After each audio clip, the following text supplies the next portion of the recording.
welcome to the R&R Podcast. Real, raw business with Dan Marx from Supply Chain Connection. Jamar Jones from Forever Productions. We're going to be talking about the real, uncut truths about business. And this is really for everybody within business in different areas and sectors to understand the real stuff that people all got in their heads, but a little afraid to say. Maybe it not might be the best thing that people need to say within in meetings and different other things. But this is what we want to get across because this is the real truths about business.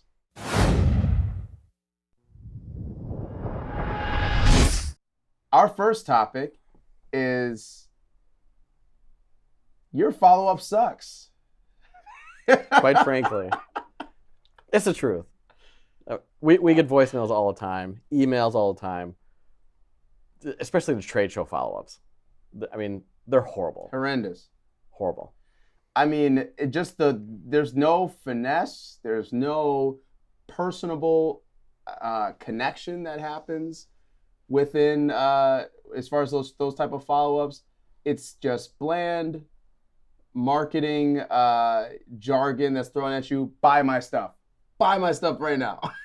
Show you a demo, template, here we go. Yeah. Just repetitive garbage. Yeah. And it just gets boring. I mean, how many times do you have to put out that stuff to, constantly not have the follow-up, percentage that you should be getting as far as your return rate on that, hey, I'm interested. Hey, I would like to learn more. Scheduling for that demo call or whatever. Like, how many times do they have to go through that? Yeah. Well, and another case too is it's not bringing any value. If you're just generically saying and repeating the same thing over and over and over again. Right. Because imagine your competition doing the exact same thing, right? Right. Imagine a software vendor calling one title from the same person that got scanned at the trade show, or you found him from an email blast list or whatever the case is. Right.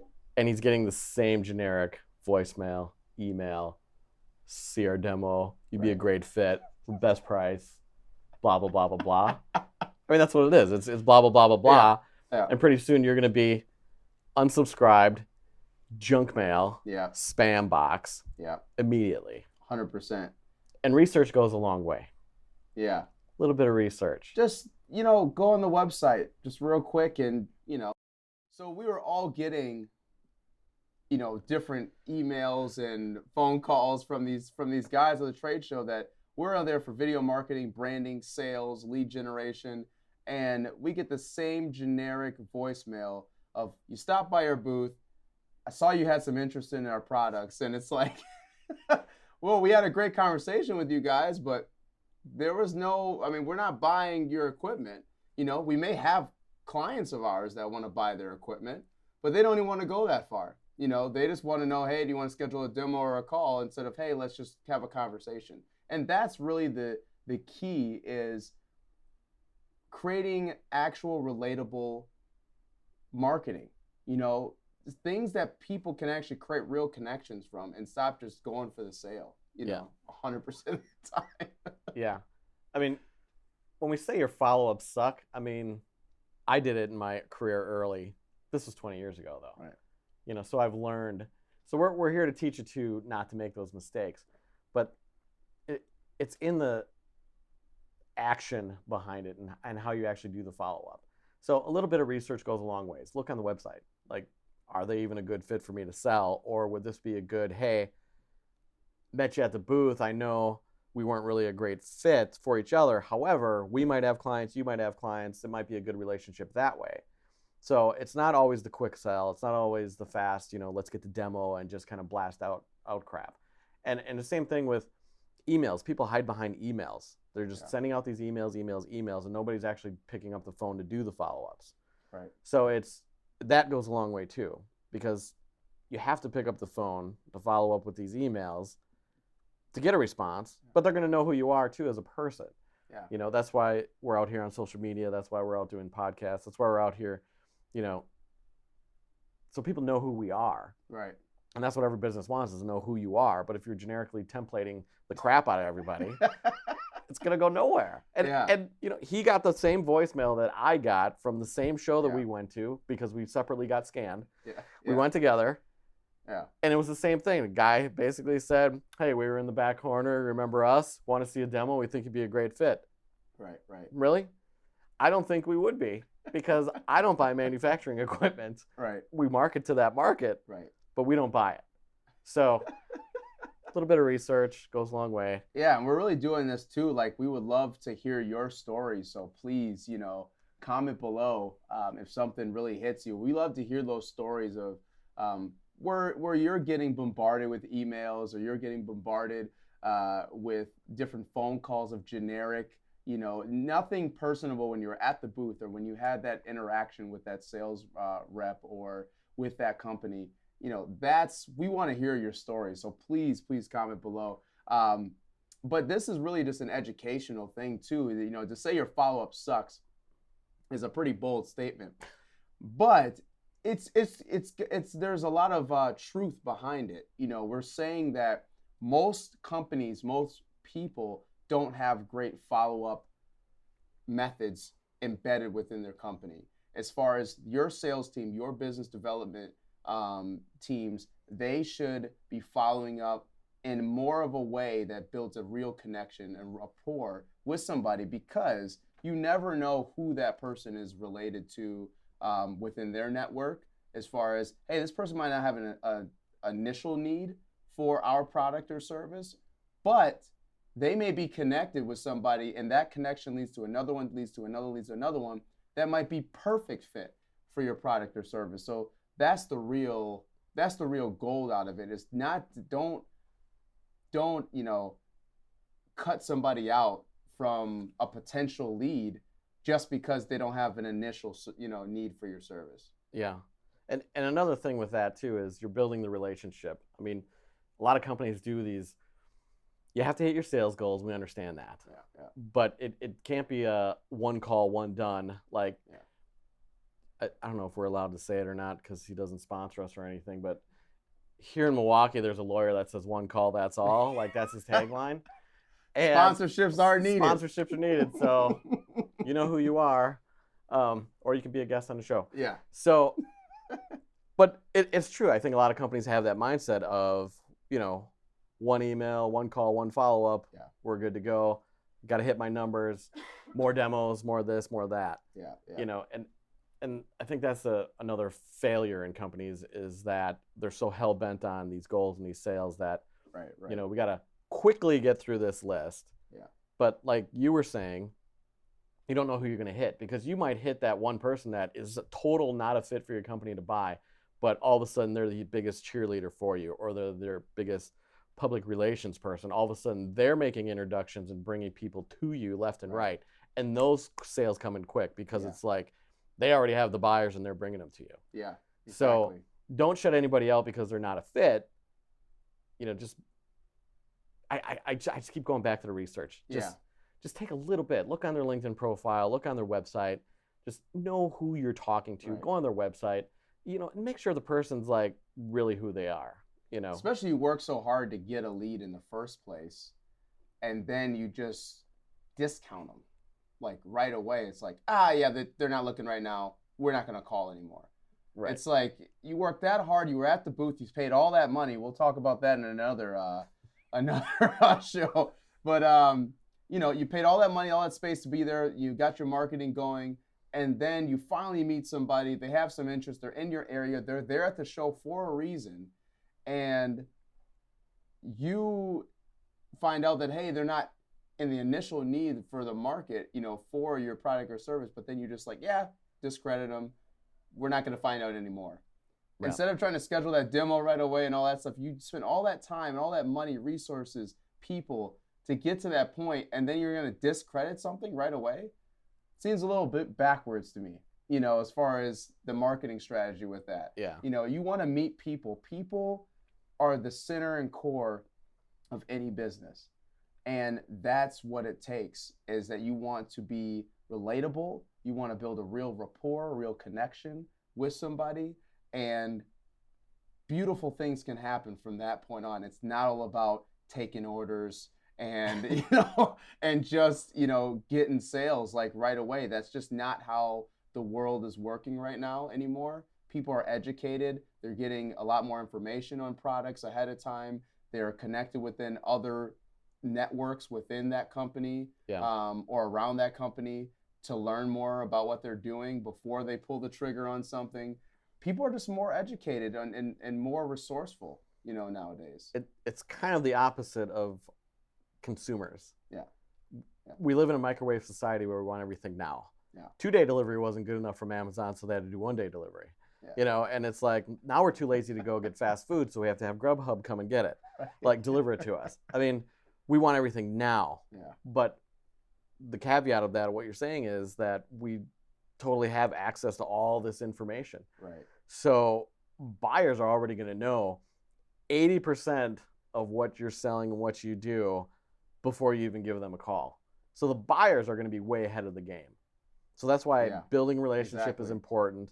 Following up, especially these lead trade shows and things like that. I've been to a ton of trade shows and been in a booth and done the schmoozing and all that stuff, and it's the same old thing over and over and over again. But what made me successful in those, and what I took back, was hearing the stories that people were telling in the booths, the challenges that they were dealing with, and okay, great, follow up on a bunch of emails and a bunch of people we scanned. That's fantastic. Right. But you can take those stories and use it to your advantage, and say, hey, same industry, same title, going after them. Hey, I heard this story when I was at this trade show. Are these some of the challenges that you deal with? Right. That's a great follow-up. People love stories. So you can tell a story. Stories sell. That's the number one thing. Stories sell. People can relate it to a story, and they'll remember a story way more than somebody trying to sell a pitch or something like that to somebody. They'll forget that instantly. But you tell somebody a story that resonates with somebody, and they'll remember that for a lifetime. Yeah. For sure. And with an 80%, I mean, that's that's crazy. I mean, 80% of people, it's like your follow-up has to be right. And so, let's just get off a little bit off the trade show thing for a second, because it's not all about trade shows. It's also about, you're going to these meetings, where you meet up with people, networking meetings, or you're going to, or you're introduced to somebody, maybe as a referral or anything like that. It's really anybody that you're meeting and connecting with. Just make sure your follow-ups are on point. You're meeting people for real connections, and you're really looking to help somebody. It's not always about just sell. This is what I got for my product. You got to build a relationship with people, because it goes so much further in the long run to have that. Yep, I agree. So when we say your follow-up sucks, it's because they're the same. So what can we do to kind of help the audience out? I know we're going to get a lot of comments and everything, and that's great. And we're probably going to get bombarded. My follow-up doesn't suck. Mine are awesome. But we know that a lot of companies deal with the same thing, that, our follow-ups do suck. There's salespeople that use different tactics, business development people that are just like, hey, this is what we have to do. Yeah. So to make you successful, I think, takeaway, give them some pointers, is for sure, is research. We have all this access. You have the company name, you have the people that you're targeting in your audience. It takes 2 seconds to go on a website. And a lot of great things that companies post on their website is, well, who's the current executives right there? Yeah. Read a bio, read some, latest stories. I mean, there might be something in there that they just posted a week ago or a couple weeks ago, or a press release. Drop that in an email, drop that in the voicemail, congratulate them on something or another. Exactly. Make that stand out. That's your story. If you don't have one before that relationship is built, send an email, give them a call, leave them a voicemail. Don't rush the demo. Don't rush the product sell. Right. You're really looking to build that relationship, because that'll go miles and miles and miles. And another key thing, once you get them on the phone, so once you're following up and you do exactly what Dan just said, and it's kind of your entry point, I think it's very important for, once you actually finally have them on the phone, look for ways to help, not to sell. Exactly. That right there is going to help your sales team and your business development people to really get real connections, because when you're looking to help, they may tell you some stuff that might not be in your area. Why won't you refer them to one of your clients or somebody that you're working with or somebody you know in your network and say, this person would be great for that? Refer them. Because what happens is then they know you're good people. They know that your intentions are good. So then when they are in need for your product or service, maybe they might not initially be in need, but they get a call from somebody else like, hey, do you know anybody that does this? Or they hear it in a conversation, you'll pop up in their head and say, hey, this guy just gave me a great referral, or this gal just gave me a great referral. Why don't you go ahead and talk with them? Because I think they'd be great. And then you instantly have a referral. So look to help, not to sell. Exactly. I mean, a great story behind that is I had an example of a company I used to work for, a software company, and we had a certain target criteria that we went after. Right. And they did $10 million in annual revenue, which was too small for this company, but they were growing. So I was trying to basically convince the VP of sales, like, we need to go after them because they're growing. And in a year or two, they're going to be a good fit. Well, they ended up growing very, very fast. Okay. In less than 2 years, they became a $100 million company. Like, they really grew fast. It was crazy. And they weren't lying. And they basically gave us a big FU, saying, well, we weren't good enough for you guys 18 months ago, and now you want to sell us. Sorry. So you don't want to shut anybody out either. So that's a very good lesson. It's like lesson learned. Like, you never know, but you do want to give those referrals. You want to keep those relationships open. Yeah. You know, it's not all about what's in it for me. Yeah. Because that's a slope that'll go downhill very quickly. Yeah. Yeah, and we know you gotta ask for the close. There's a lot of other things that you can do to help your sales cycle and for your salespeople to actually have. But it's about I think the real issue is not that last part. Yes, closing is a big issue, but I feel like it's more about building relationships, building a real rapport, helping people, being genuine, being good, you know. God forbid that a company actually wants to be genuine and good, you know, and actually really help people instead of just always going for the sale and want the big bucks and got money signs in your eyes and you're blinded by it. It's something much more than that. And that's all we're saying is that just when you're looking at your follow-up, just look into what you're doing and the core values that you have. So then that way you can look and say, are we really about the customer? Are we really about the client? Or is our strategy right now to sell, and me? Yeah. You know.